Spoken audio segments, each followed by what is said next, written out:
Ó, A confirme se redundância não todos deu estão certo, hein? prontos. Todos estão prontos. Ah, Muito não me bem. ajeitei aqui. Pessoal, então agora sim, né? Primeiro aí, começamos um pouco mais tarde, porque estávamos antes na acolhida, né? Que a universidade fez aos alunos, então teve a transmissão via YouTube. Aconselho que vocês depois, todos receberam o e-mail, vocês podem assistir de forma assíncrona depois, até para entenderem, né? Tudo que foi falado, o que aconteceu aqui em Canoas, né? Qual foi o trabalho realizado pela UBRA e principalmente, né, o que vai acontecer com o nosso calendário. Então, o professor já fez os ajustes, tá? E era isso que eu estava mostrando, enquanto não estava sendo gravado, né? Então, aqui, ó, organiza-se para as aulas conforme o calendário apresentado. Então, aqui nós já temos, ó, as aulas canceladas, elas já estão sendo repostas, então hoje estamos na aula 13 ainda e vamos iniciar o segundo trimestre, tá? Só que antes de iniciarmos o segundo trimestre, Natan, né, veio dar a graça da sua presença para nós falarmos um pouquinho de como foi o fechamento, né, do primeiro trimestre, que aconteceu lá no início de maio, né, mas que por essa ocasião aí que a gente teve, né, dessa catástrofe climática, e a gente acabou, então, só conseguindo estar com vocês agora a partir de hoje, né, do dia 21 de maio. Então, dentro dessa lógica aqui, né, tocando o que nós vamos fazer no dia de hoje, então o professor procurou manter, né, dentro da sequência dos módulos ali, a visão, né, do cancelamento das aulas nas datas que foram, né, apresentadas pela nossa reitoria, né, então estão aqui como canceladas, e a reposição, né, já automaticamente acontecendo aqui. Então, antes de nós iniciarmos, então, o conteúdo do segundo trimestre, eu passo, então, a palavra aí para o nosso querido colega Natan. Natan, tudo contigo aí, pode ser? Pode ser. Vou ser breve aqui.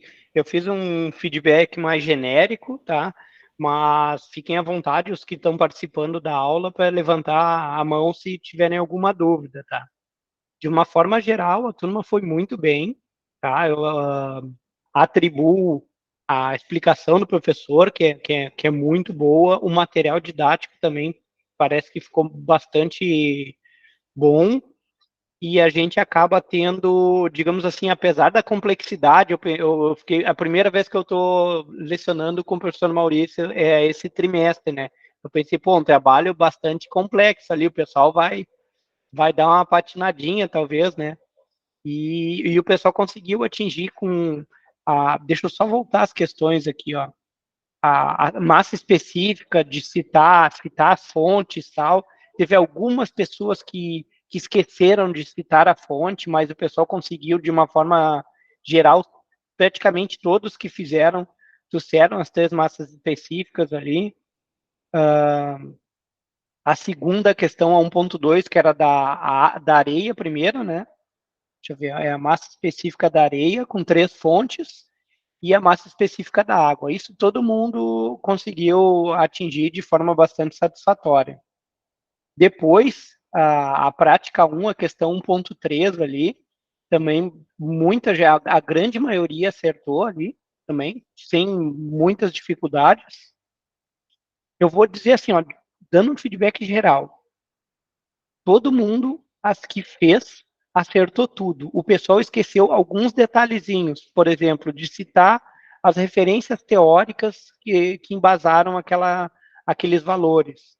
Esqueceram de colocar no final, que era um critério de avaliação, uma foto da planilha, e talvez apresentar a planilha e explicar o erro, né? Um monte de gente se deu conta que dá um erro lá no final, só que o pessoal não explicou o porquê que dá o erro e tal. Foi isso os maiores erros que a gente teve aqui. Mas a turma ficou com 0,07 ou 0,70 e poucos de média de 1, né? Para aqueles que fizeram, o que é bastante positivo. Deixa eu ver o que tem mais aqui das correções. comparar e determinar o erro. Algumas pessoas não se saíram muito bem também, mas eu creio que foi alguma coisa no Excel ali que vocês fizeram, porque o desenvolvimento estava certo, chegava no final ali, dava uma patinada.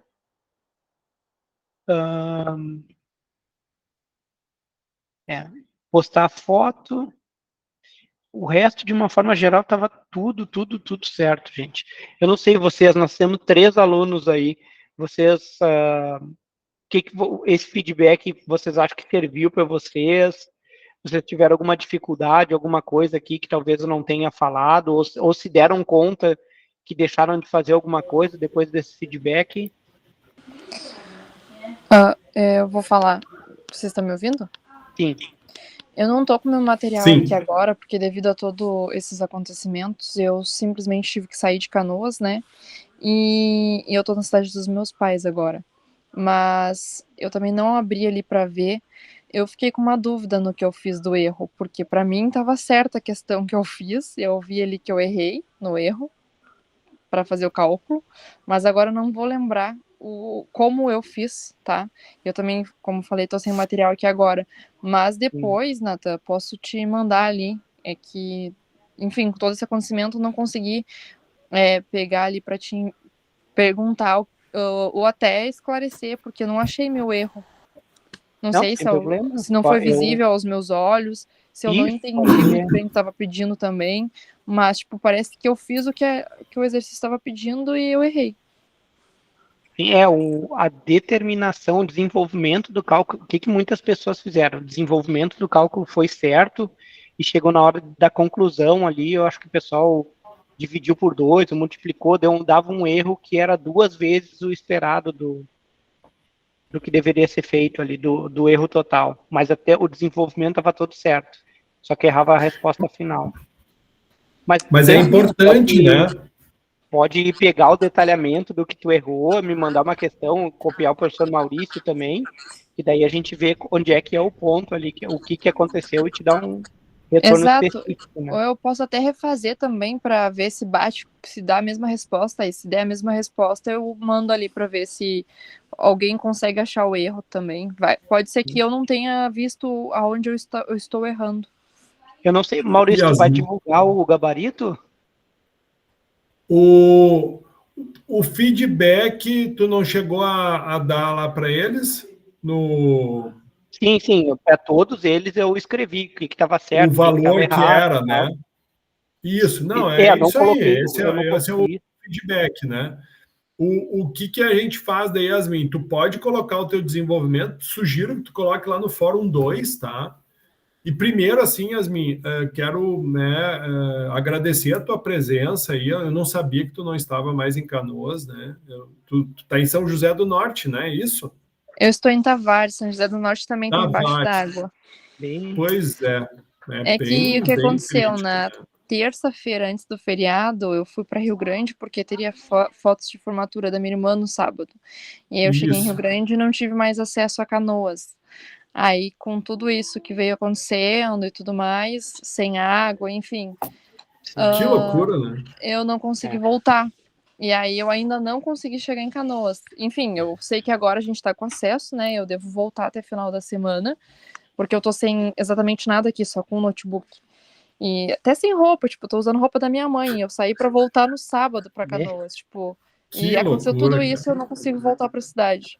Mas a tua casa não foi afetada lá? Ou foi? A minha casa não. Mas meus amigos todos, a maioria, de 100%, acho que 90% foram afetados. Eu preciso ir pra lá ajudar eles, mas enfim, só pra justificar, tipo, tô sem o material aqui, eu até posso depois entrar no aula, porque ele tem o PDF, né? E salvar, daí eu posso ver, tentar refazer. E aí eu boto ali no fórum de dúvida, se por um acaso a dúvida ainda ficar. Tá bom? Mas obrigada. Isso. Vamos trabalhando. Inclusive, foi Yasmin que ventilou aquela questão lá. Lembra, Natan, que eu peguei e disse, olha, teve alguém que ventilou aí que tem... Né, não fechava o 100%, então estava correto, né? Parabéns, viu, Yasmin? Eu lembro da aula que eu participei. Obrigada. Foi uma das que causou, né? Opa, pessoal, tudo ficou com uns grilos, né? Opa, olha aí, tem alguma coisa no ar aí, né? Então, tu acabou, garanto que tu ajudou bastante pessoas, viu, Yasmin? Bom, Natan, mais alguma coisa? Não, no feedback era isso. O resto, todos eles eu coloquei, as questões estavam certas, as questões estavam incorretas. E, de novo, aqui é mais de uma forma geral, o que todos acertaram, praticamente todo mundo acertou tudo, foi mais detalhe que faltou. Teve aqueles que não fizeram também, que daí não tem avaliação, né? Mas quem se propôs a fazer conseguiu bastante e muito bem, né? Perfeito. Então, é mais ou menos o que o Natan falou, né? Então, não foram todos que fizeram. Isso é algo muito grave, né, Natan? Porque a gente Sim. teve 64% de participação, né? É óbvio que os que estão aqui eu acho que fizeram, né? Mas faltou 5 pessoas, né, que não entregaram. Da mesma forma, né, a objetiva tiveram 2 alunos que também não realizaram, né? E a objetiva, ela, graças a Deus, ela encerrou justamente no momento que começou o caos, né? Então, se a gente tivesse atrasado um pouquinho mais a objetiva, a gente teria problemas, né? Mas como o evento climático aí, ele se agravou a partir do dia 4, do dia 5, né? Daí, então, ele acabou ficando fora, né, dessa margem. Mas, obviamente, né, Natan, qualquer problema que os alunos tenham, que tenham a justificativa, com certeza a gente vai estar acolhendo e vamos estar conversando. Sempre lembrando, qualquer apontamento, qualquer dúvida sempre deve ser colocada de forma pública para que todos vejam lá no Fórum 2. Tá? Eu já estou com a nossa objetiva aberta, que eu vou fazer a correção, mas depois eu já passo lá no Fórum 2. Tá? Bom, então, assim, para correção, então a nossa avaliação está aqui, né? Foram 10 questões, tá? Vocês automaticamente já sabem qual é o gabarito, né? Porque vocês receberam o feedback da correção, correto? Ó, permitido restringir visualização do resultado, ou seja, o aluno está conseguindo ver o resultado, né? Então, acredito que todos tenham visto o que erraram, perfeito? Yasmin? Eu não errei. Meus parabéns. Obrigada. Franciele, conseguiu ver também. David? Positivo, professor. Tá. Então, eu vou passar para Yasmin fazer a correção para nós, é justo? Tô brincando. Pode ficar à vontade, professor. Tá, Só uma bom. pergunta, Então, aí assim, está chovendo agora? Graças a Deus, hoje foi um dia lindo, uma noite maravilhosa. Não está, tá? Amanhã é para fazer 30 graus aqui e a chuva está prevista para quinta-feira. Né? Agora, a coisa que a gente mais olha agora é o tempo, né? Aqui. Eu vou só avisar, então, porque aqui chove e para, e choveu agora e tá trovejando. Então, se cair, ó, não sei se dá para ouvir, se eu cair da aula é porque faltou luz ou, enfim, o sinal ficou ruim e a internet se foi. Tranquilo, e qualquer coisa, a aula está sendo gravada também, tu pode acessar sem problema nenhum, tá, Yasmin? Tá bom. E lembre-se, né, de que a gente hoje já inicia o segundo trimestre, então já tem uma atividade avaliativa que vocês têm toda essa semana para realizar, para que semana que vem a gente já possa dar o retorno para vocês. Então, todas as questões que nem eu disse para vocês, esse banco de questões é muito parecido com o banco que vocês vão ter lá na avaliação final, né? Na avaliação semestral. Então, a gente sempre escolhe questões com diferentes níveis de dificuldade. Então, por exemplo, uma das questões, a primeira era fácil, a segunda era média, essa aqui é fácil, essa aqui é fácil, essa aqui é uma questão fácil também, outra questão média. né? Depois uma questão média e uma questão difícil, né? E outra questão difícil e uma questão... Ou seja, a gente teve em torno de 5 questões fáceis, 3 questões médias e 2 difíceis. O foco né, de fato, o fácil é relativo, né, pessoal, aqui para nós. Porque o fácil, para quem estuda, tudo é fácil, né? O pessoal que já não consegue, né, se aplicar tanto, daí tudo já é mais difícil.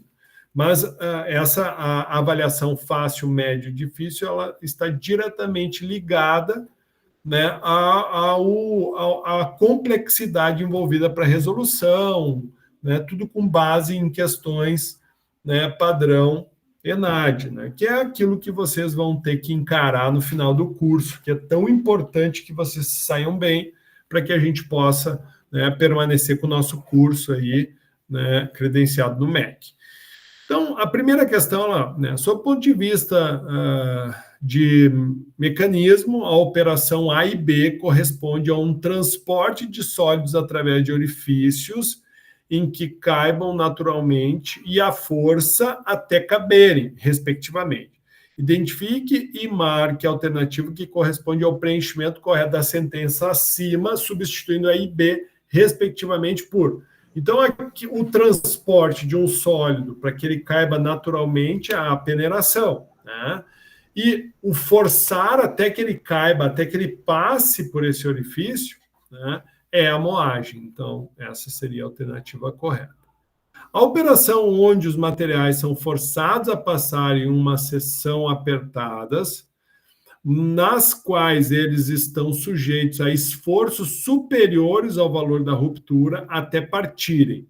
Identifique e marque a alternativa que corresponde ao nome da operação a qual a sentença refere. Então, veja, a própria questão 1, ela tinha uma ligação com essa questão 2, que era a moagem. A questão 3. Tubulações são vias por onde há escoamento de materiais.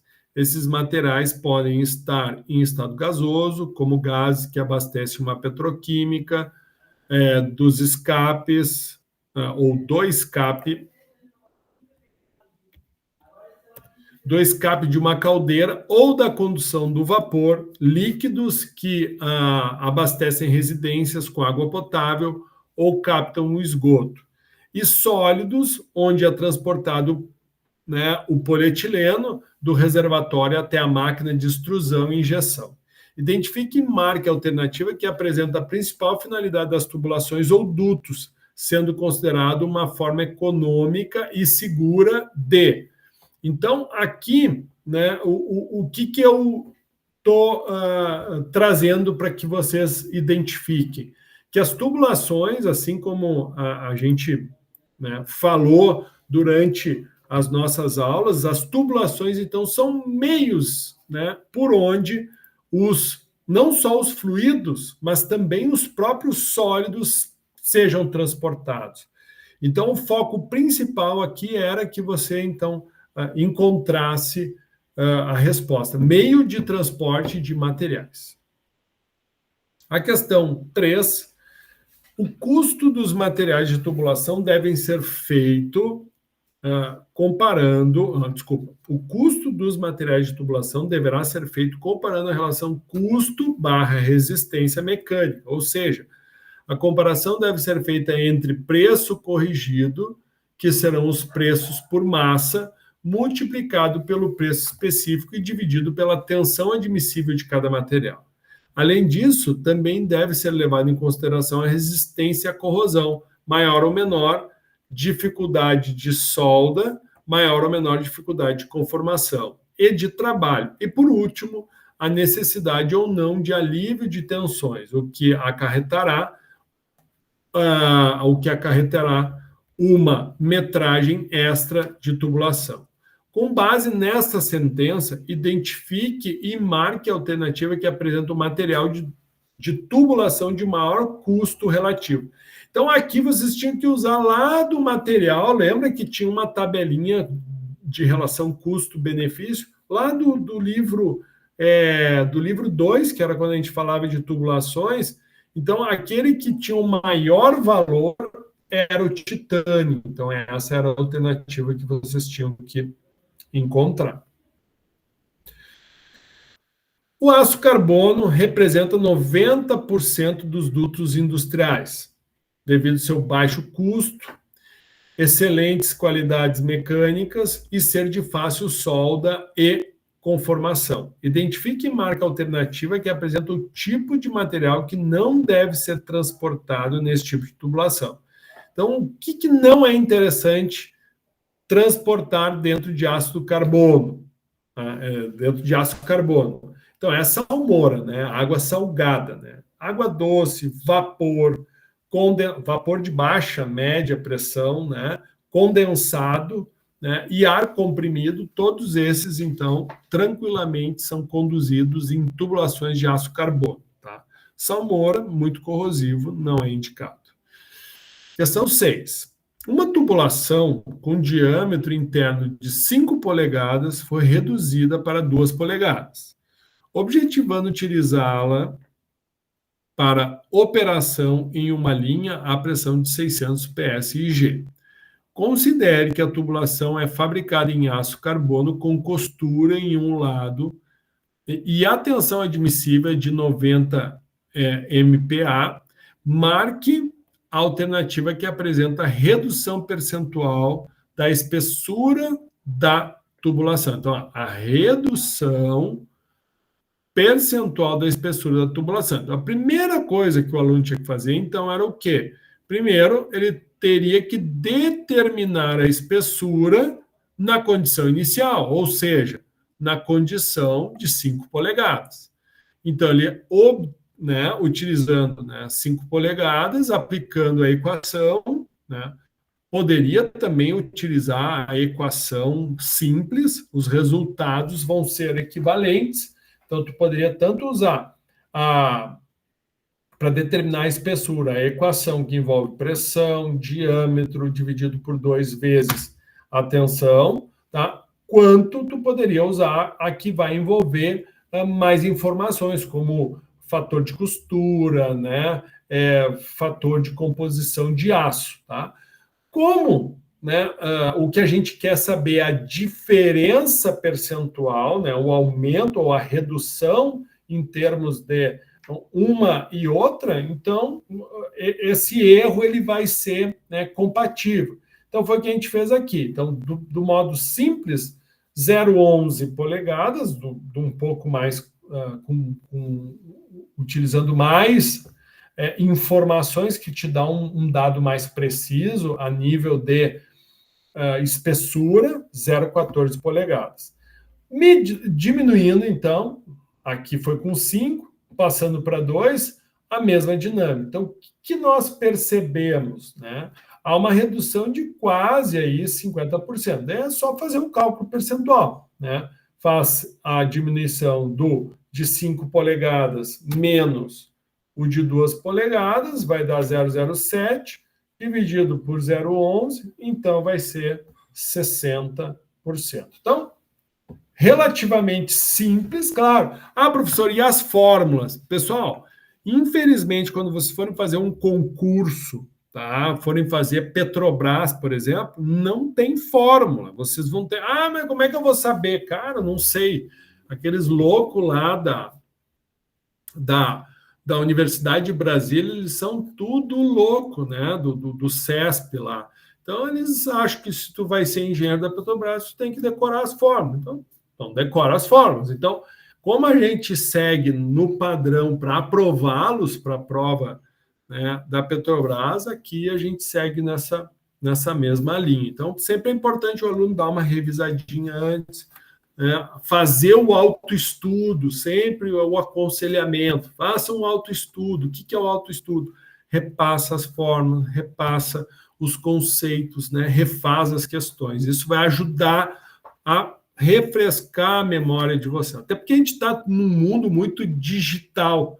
Então, nesse mundo digital, a gente salva as coisas e acaba não memorizando porque não exercita, tu não faz tu não trabalha a motricidade de tu estar desenhando a fórmula para te poder criar aquela memória visual que seja, né? Então, às vezes, o cara fica muito só na tela, copia, cola, mas não digere a informação como ela deveria ser. Então, fica a dica, né? Aqui era simples a questão, era obter a espessura para 5 polegadas e 2, e depois, né, pela diferença, identificar qual foi a redução percentual. Então, é muito parecido com o que a gente estava falando antes com a determinação do erro, né? É uma fórmula, né, que se o cara inverte, né, um dado, o resultado vai ser diferente, né? Associe as colunas que descreve o tipo de tecnologia onde encontram-se partículas sólidas e a respectiva descrição desta na outra coluna. Então, nós temos a coluna 1, que vai trazer números, né, que vai ser 1, adsorção, 2, ciclone, 3, elutriação, 4, filtração, 5, floculação. E nós vamos ter a coluna que traz letras, que vai explicar, né? Então, a separação preferencial de moléculas presentes em fluido gás por meio de sua fixação em sólidos adsorventes, né? Então, de todas essas 5, né, itens, qual deles se enquadra nessa condição, né? Adsorvente, então, adsorção, separação de partículas sólidas, tendo como base a diferença de diâmetro e de massa específica. Então, diferença de diâmetro e massa específica. Então, nós já temos aqui, né, a questão da diferença do diâmetro e da massa. Então, nós temos a elutriação.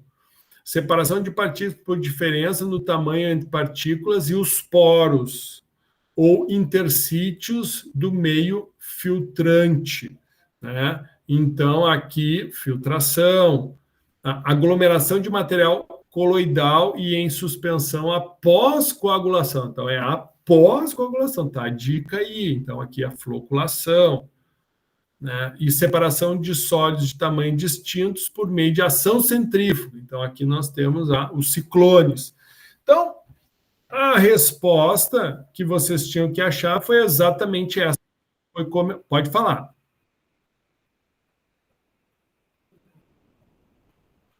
Alguém fez alguma pergunta?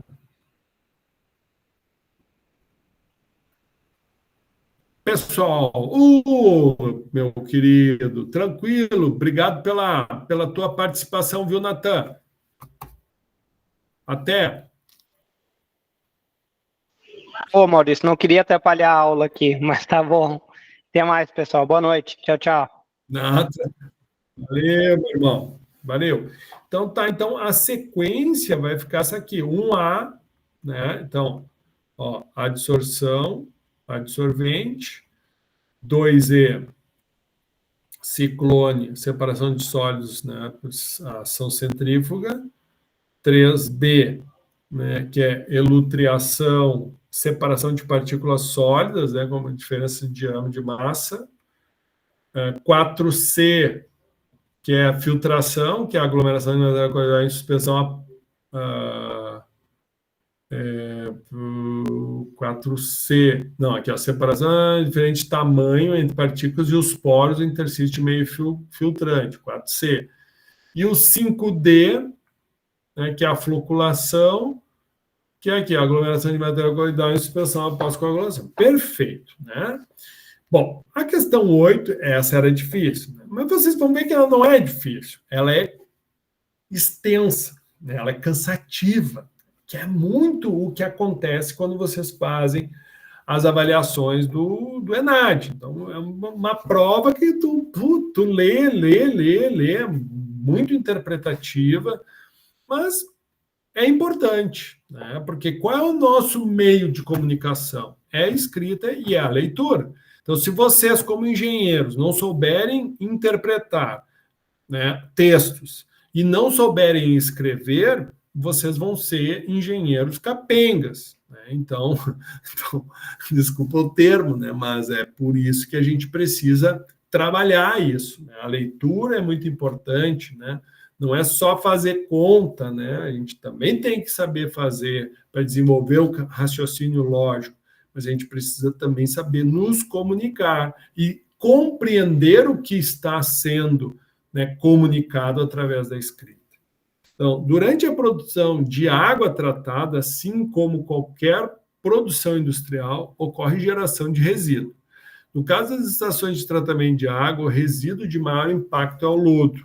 Este, que segundo a NBR 10.004 é considerado um resíduo sólido, devendo então ser respeitada a Política Nacional dos Resíduos Sólidos 12.305/2010, destinando de forma correta para aterro controlado ou reaproveitando de forma ambientalmente correta.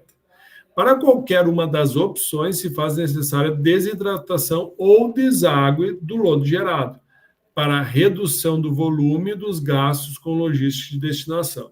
Então, um aluno de conclusão de curso de engenharia química desenvolveu um método de bancada para definição de parâmetros de deságue em centrífuga de lodo em uma ETA. A partir das amostras da ETA da cidade A, foram feitos testes de dosagem de polímero em centrífuga de bancada e comparado com a centrífuga industrial. Com estes resultados, foi possível obter bons resultados dos testes de bancada, comparando-os aos valores em laboratório, mostrando assim o percentual do uso dos testes em bancadas para determinação de valores a serem usados em centrífuga industrial, para início de operação ou verificação de dosagem utilizada. Considerando a boa aproximação, com uma variação de mais ou menos 1,1 grama de polímero por quilo de sólido presente no lodo, que é os sólidos suspensos totais, na dosagem de polímero e menos de 5% de diferença no teor de sólidos no lodo desidratado, de resultado das amostras cidade A, planta versus bancada, foi feita a projeção com o lodo da ETA da cidade B, uma vez que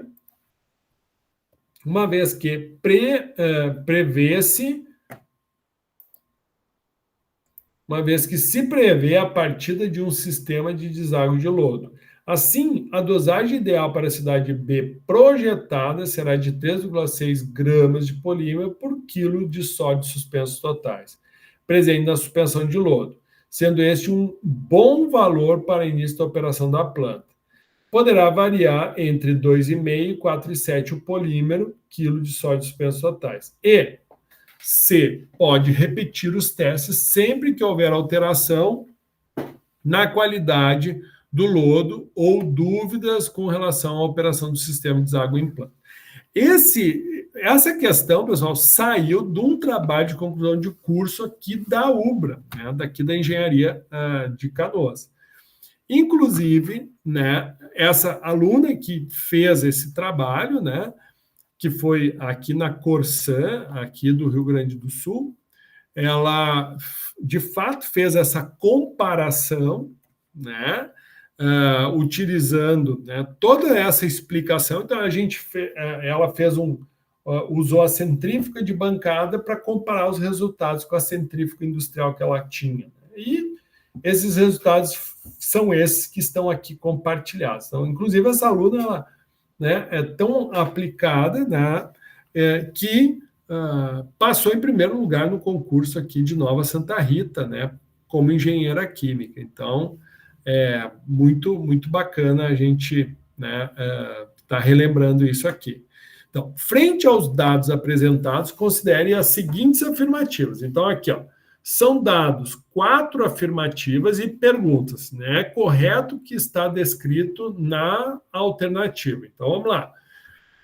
A centrifugação pode ser entendida como uma operação de separação mecânica que permite acelerar o fenômeno de decantação por meio da imposição de movimento de rotação em uma suspensão líquido-partícula, correto? É exatamente isso. É uma operação unitária de separação. Que, ao invés de tu usar a força da gravidade, que seria no caso da decantação, tu usa a força centrípeta, né? E por meio da centrifugação, a força centrípeta, tu joga esse material, então, nas paredes. Aquele que for mais denso, o que for menos denso, vai ficando próximo na região central. Daí é aquilo que a gente viu lá, né, naqueles videozinhos de centrífugas, lembra que a gente viu que foi disponibilizado para vocês avivarem essa memória. Na centrífuga, equipamento no qual ocorre a centrifugação, a força centrífuga faz com que as partículas se afastem radialmente do eixo de rotação. Perfeito, né? Então, lembrando que o eixo da industrial é nesse sentido, né? O eixo no laboratório é nesse sentido. Então, dependendo da forma como isso ocorre, né, isso está diretamente ligado, né, ao afastamento radial, né, do eixo de rotação. Então, é importante tu entender onde é que é o eixo de rotação para que tu possa compreender como que se dá, então, essa, digamos assim, essa separação do sólido do líquido, ou do mais denso para o menos denso.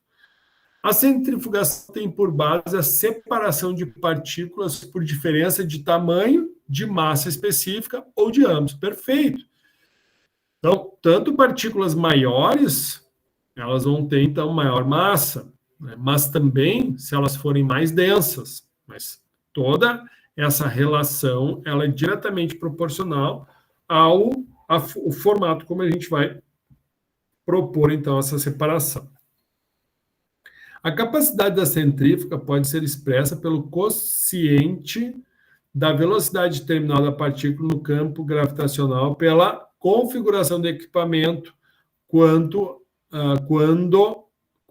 às suas dimensões de rotação, sendo expressa como fator sigma, né? Então, aqui, ó, o erro dessa aqui está aqui, ó. A capacidade da centrífuga pode ser expressa pelo produto da velocidade e não pelo quociente. Então, o erro era só isso, tá? Então, sim, o aluno tinha que ir lá dar uma estudadinha para que ele entendesse, né, o que é o fator sigma. Isso a gente trabalhou na forma de exercícios. A questão 9. Durante um dia de temporal, o engenheiro identifica 2 diâmetros médios bem distintos de granizo, de 1 e 1,5 polegadas. Com base nessas informações, o engenheiro projeta um equipamento antigranizo. Baseado na velocidade terminal da partícula, tendo o equipamento como premissa emitir um fluxo constante de ar com velocidade superior à velocidade terminal do granizo. O engenheiro, então, buscando acelerar o processo, solicitou ajuda a um estagiário para os cálculos de velocidade terminal dos granizos. Mas, para isso, ele forneceu as seguintes informações. O granizo deve ser considerado uma partícula esférica, então, ou seja, esfericidade 1, né? Está deixando explícito isso, né? Sob a ação da gravidade de 981 centímetros por segundo quadrado, de massa específica 1 grama por centímetro, que cai do céu a 20 graus centígrados, tendo o ar massa específica de 1,206 quilos por metro cúbico. E de 2 vezes 10 na menos 1, 2, 3, 4, 5, vezes 10 na menos 6 newtons segundo metro quadrado. Qual será a velocidade terminal do granizo de 1 e 1,5 polegadas? Então, isso aqui é cálculo de velocidade terminal. Então, a gente também exercitou, o professor deu uma lista de exercícios e cobrou. Então, a principal dica aqui, nós temos unidades em centímetros e em metros. Então, tínhamos que fazer essas conversões, né? Então, a justificativa, né? Alguma dúvida aqui para realizar o cálculo? Eu tenho, deixa eu ver qual é a questão 9.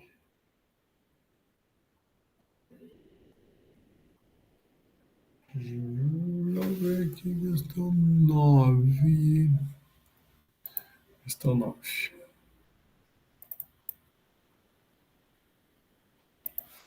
Questão 9. Ctrl C.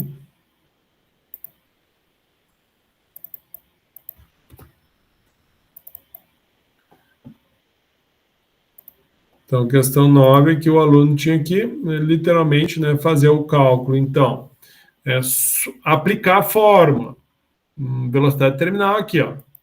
Essa aqui.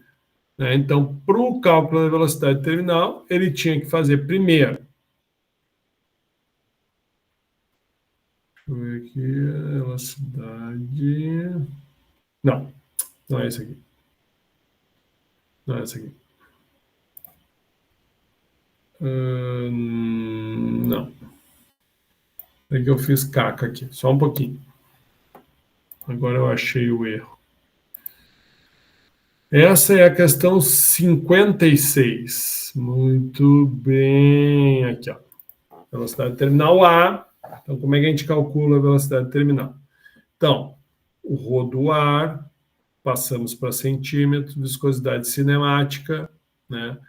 Daí, a cinemática ela é calculada dividindo a dinâmica pela massa específica. A gravidade já estava em centímetros. A gravidade, centímetros por segundo ao quadrado. Agora sim, né? O rho da partícula é 1, né? E a primeira partícula ela tinha 1 polegada, né? Então, aqui a velocidade terminal da partícula com 1 polegada era 2.524,28.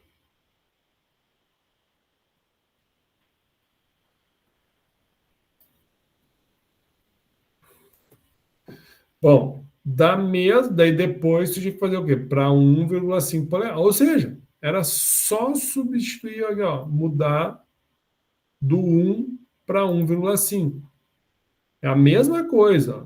Eu só vou pegar o outro aqui para ficar padrãozinho. Ó. Tá vendo aqui? Ó? É 1,5. É tudo igual, não muda.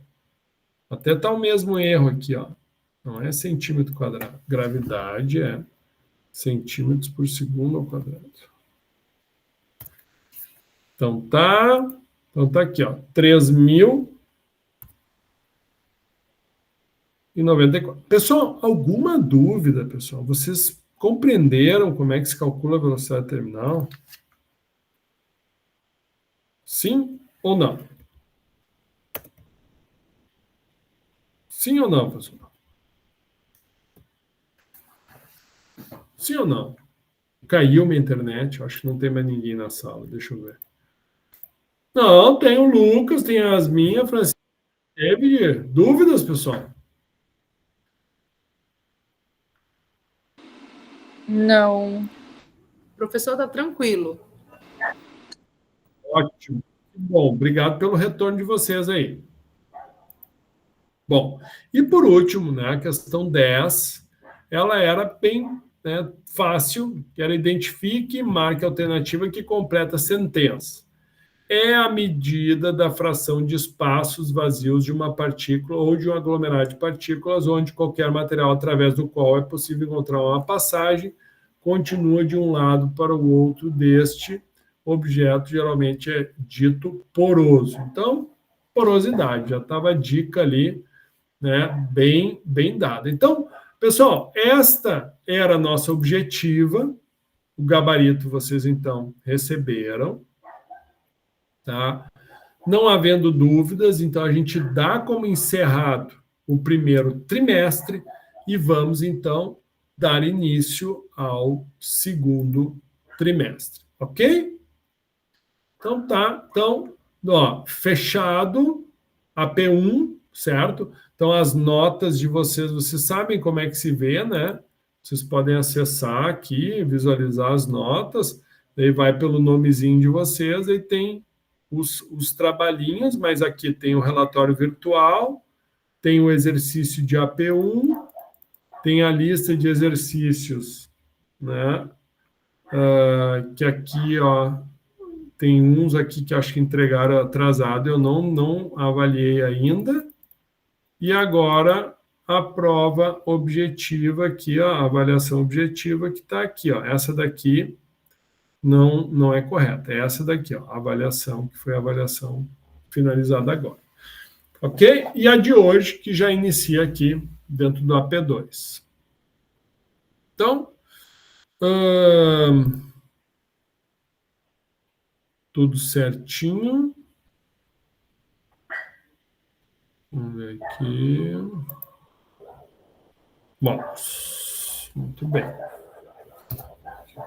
Então, não havendo dúvidas, o que eu vou fazer, pessoal? Eu vou fechar a nota de vocês, tá?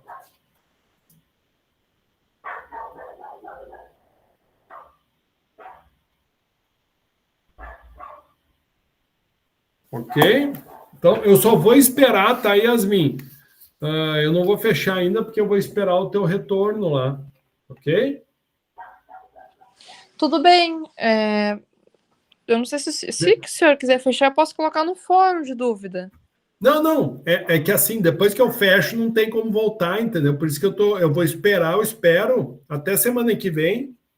Se até segunda da semana que vem tu não mandar nada no fórum, eu fecho. Tá bom. Tá? Mas amanhã eu já mando, eu tento fazer. E daí qualquer coisa eu mando ali. Então tá. Muito bem. Então, encerrado a P1, a apresentação da nossa aula de hoje está aqui. E esse aqui é o material que vocês vão usar para realizar o AP2. Tá bom? Então, a aula de hoje, né? Ela vai... Aqui tudo isso aqui eu já falei. Tá? Hoje, então, a gente entra na parte 4, que é o quarto capítulo. Então, nosso livro, já vimos capítulo 1, 2 e 3, e agora vamos entrar no capítulo 4. No capítulo 3, a gente falou sobre perda de carga. Né? Iniciamos falando sobre perda de carga. E, de fato, agora nós vamos ingressar no capítulo 4, né, na determinação dos cálculos para o dimensionamento, né, de vazão e na determinação da perda de carga, né, efetivamente. Então, esse conteúdo também, né, de forma complementar, está disponível para vocês no capítulo 2 do Cremasco, que é esse livro virtual que tem na biblioteca, físico também. Bom, quais são os problemas, né, que envolvem a perda de carga? Então, como eu disse para vocês, nós falamos já sobre o que era, né, a perda de carga, mas falamos de uma forma não aplicada, né? E agora a gente vai começar a compreender melhor. A gente viu lá que para o dimensionamento lá da perda de carga, a gente precisava saber, né, quais são os comprimento da tubulação. A gente viu também que outro fator que afetava os acessórios, se tem curva, se tem válvula, né, dos tipos de acessórios também afetados. Né?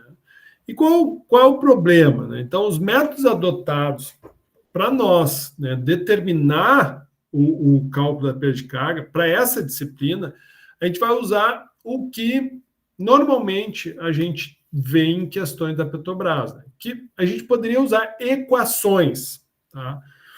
Usando as equações, a gente seria muito mais assertivo. Por quê? Porque daí tu aplica a equação e pronto. Porém, nós não vamos utilizar as equações, né, mas sim métodos gráficos. A gente vai utilizar gráficos. Dentre eles, né, o gráfico diagrama de Moody, que vai nos ajudar na determinação, então, do coeficiente, né, de atrito. Então, o gráfico de Moody, né, ele vai ter essa visão, onde nós vamos precisar saber qual é, né, o grau de rugosidade do material, ou seja, o grau de rugosidade está diretamente ligado, né, ao tipo de material. Se for uma tubulação de aço, se for uma tubulação de plástico, se for uma tubulação de vidro, conforme o grau de rugosidade, nós vamos ter diferentes linhas. E se vocês olharem essas linhas, elas sofrem pouca deformação.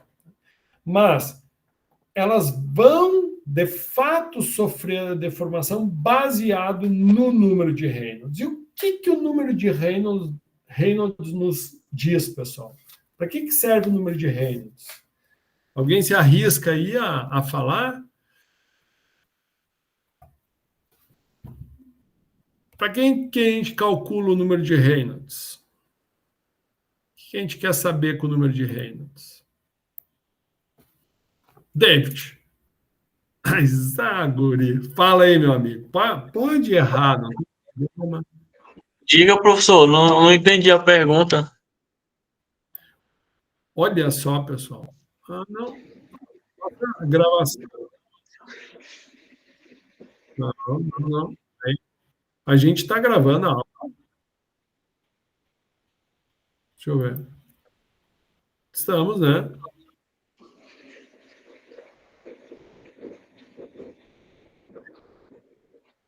Estamos. Hã? Estamos.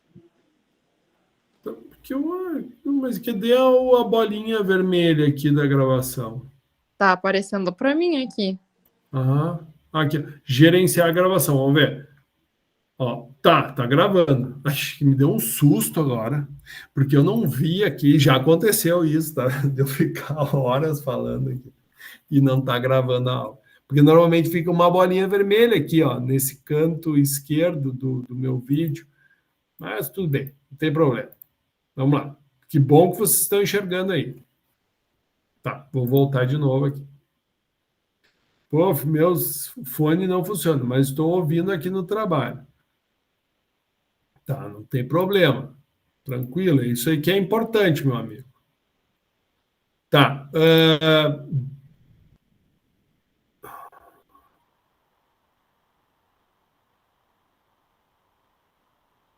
Estou compartilhando a tela. Tá, eu vou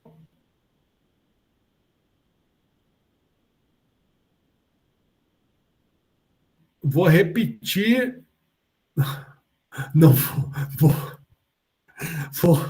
vou, Lucas, agora tu foi antes, mas eu estou ouvindo. Aí eu fiquei pensando, pô, mas se o fone não tem problema. O que não está funcionando é o áudio, né? Tá certo.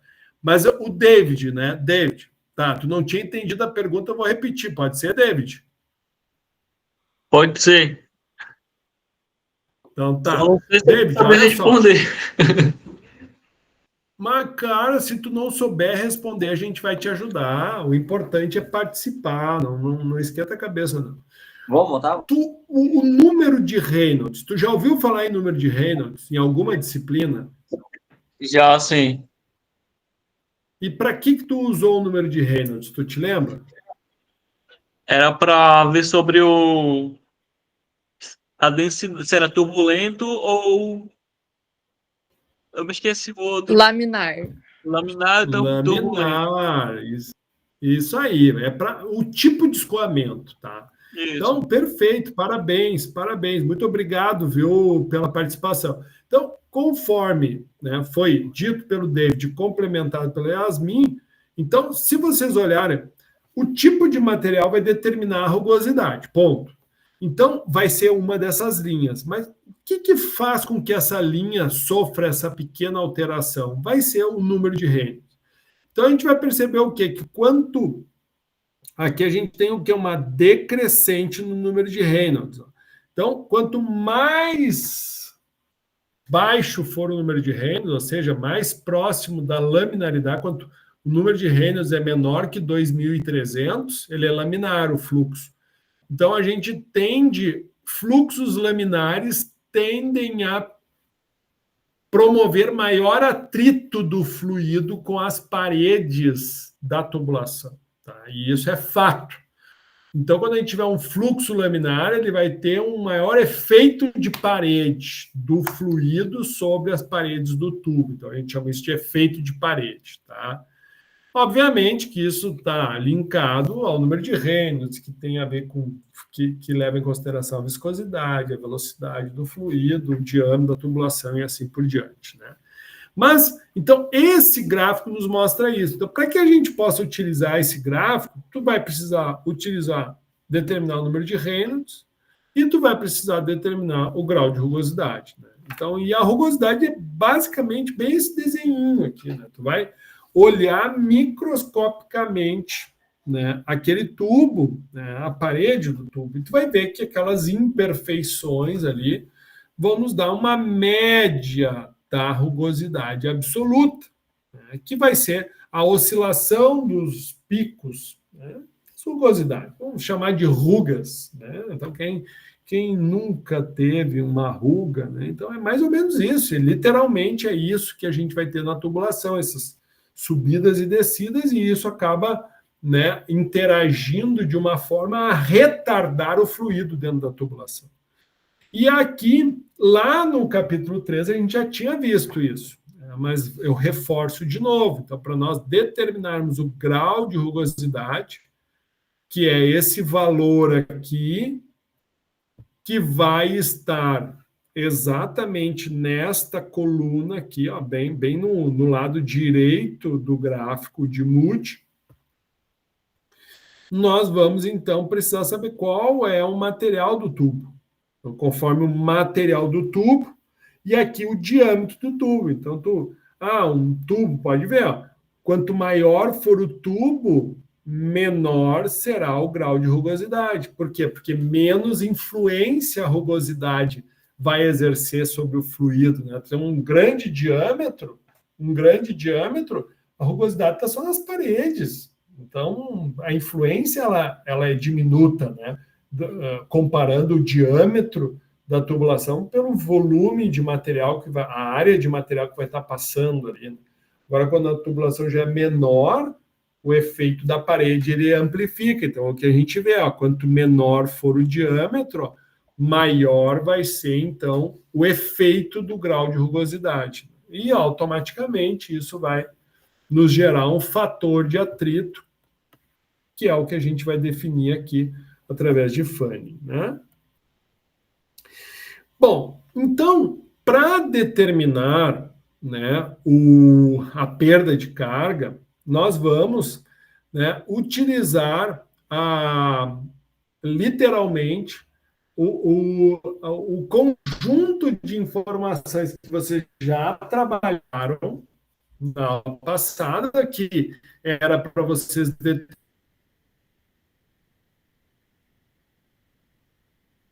determinar, né, a perda de carga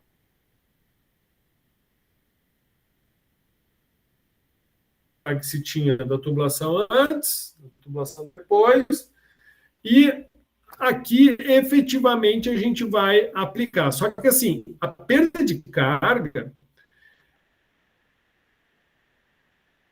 Weisenbach, né? Darcy Weisenbach, que é onde nós tivermos, então, digamos, escoamento turbulento. Agora, quando nós tivermos escoamento laminar, que é em torno de 1%... Professor. Pois não. Tá falhando o seu áudio, tá travando. Tá, deixa eu ver aqui. Vamos de novo. Tá falhando para todo mundo aí, meus amigos? Sim.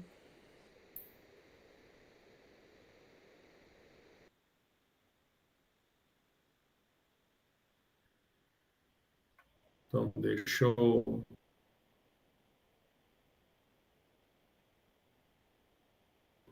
dar um up aqui. Vamos ver aqui como é que está a minha situação. Vamos ver. Solucionar problema. Tá, ó. Em princípio, agora tá bom? Vocês conseguem me ouvir bem? Agora tá, melhorou. Melhorou? Então tá. Qualquer coisa, por favor, prende o grito aí também para que eu possa estar, né, Tá travando de novo. fazendo a devida correção. Então, eita, rapaz, tá travando de novo. Não, vamos embora. Então, deixa eu dar uma mudada aqui na internet aqui, ó. Vamos ver. Ó. Eita, tá travando mesmo, hein? Deixa fazer um esquema aqui, ó. Olha ali as falhas, ó, tá vendo? Ó?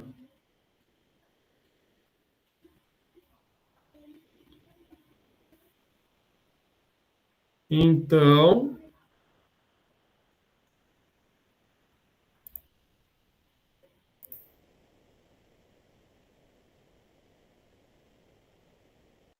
vamos ver se vai melhorar agora. Tá. Tá aí agora, melhorou aí, meus amigos? Melhorou. Melhorou? Estão conseguindo me ouvir melhor Sim. agora? Até o presente momento, sim. Então tá. Então vou. Eita, então tá. Então vamos aproveitar que está fluindo. Então, o cálculo de perda de carga, a gente vai utilizar ele, né, conforme o tipo de escoamento, tá? Então, da mesma forma, tu vai seguir todos os trâmites, né? E aquilo. O fator, né, de atrito, ele vai estar diretamente ligado, né, ao fluxo turbulento. Então, assim, quando nós tivermos, então, essa situação, né, que é o que 99% dos casos de escoamento em tubulações são turbulentas, então, esse escoamento turbulento a gente utiliza a equação de Darcy. Tá? Então, dificilmente a gente utiliza a equação de Poiseuille, né, que é quando nós vamos ter fluxo laminar, tá? Que é essa equação que a gente apresenta no material 7.2. Tá? Bom, o que fica de atividade para vocês como TDE? Fazer a leitura da parte 4. Tá? O que vai ser o TDE? Tá? O TDE, a primeira coisa, né, vocês lá no nosso Fórum 2, na nossa sala de interação, Fórum 2, vocês vão dar um feedback da experiência vivida na disciplina, né, listando lá quais foram as dificuldades e as principais conquistas. Então, o que foi que vocês acharam difícil, o que foi que atrapalhou vocês no trimestre, mas o que foi que deixou vocês contentes para conseguir fazer isso, conseguir trabalhar com Excel, que era uma coisa que eu gostaria de trabalhar e comecei a trabalhar, ou vice-versa. Então, façam uma autoavaliação lá no Fórum 2. Tá? Aqui, ó. É a sala de interação. Fórum 2. Ok? Bom, e o que é o TDE avaliativo? Então, vocês vão fazer a leitura do material. O que é o material 1? Yasmin vai saber de quem eu estou falando. O material 1 foi feito pelo engenheiro Cícero. Conhece, Yasmin? Sim. Então tá. Então, o material 1 foi o trabalho de conclusão de curso do engenheiro Cícero, lá da Braskem, quando ele fala sobre perda de carga. Então, o trabalho dele foi feito sobre perda de carga em uma indústria petroquímica. Então, vocês vão entender de forma real qual foi o problema identificado. E eu vou apresentar para vocês o seguinte desafio. Qual é a diferença entre a equação de Darcy-Weissenbach apresentado no material do Cícero, né, do artigo lido, e do apresentado pelo livro, né, na parte 3 da disciplina, que é essa equação aqui, ó. Está aqui, ó, o material da aula, determinação da perda de carga de PVC, comparado às equações empíricas. Então, tem uma equação. Esse material ainda não é o TCC do Cícero. O TCC do Cícero a gente vai trabalhar depois. Esse aqui é outro, tá? Que é a determinação da perda de carga em tubos de PVC, tá? E aqui traz a equação dele e aqui é a nossa equação. E eu pergunto, essa equação é igual a essa? Sim ou não? No material do Cícero vai aparecer essa equação também. Então, fica aí, esse é o questionamento. Então, qual a diferença entre a equação? Se são diferentes, justifique. Se não, justifique também.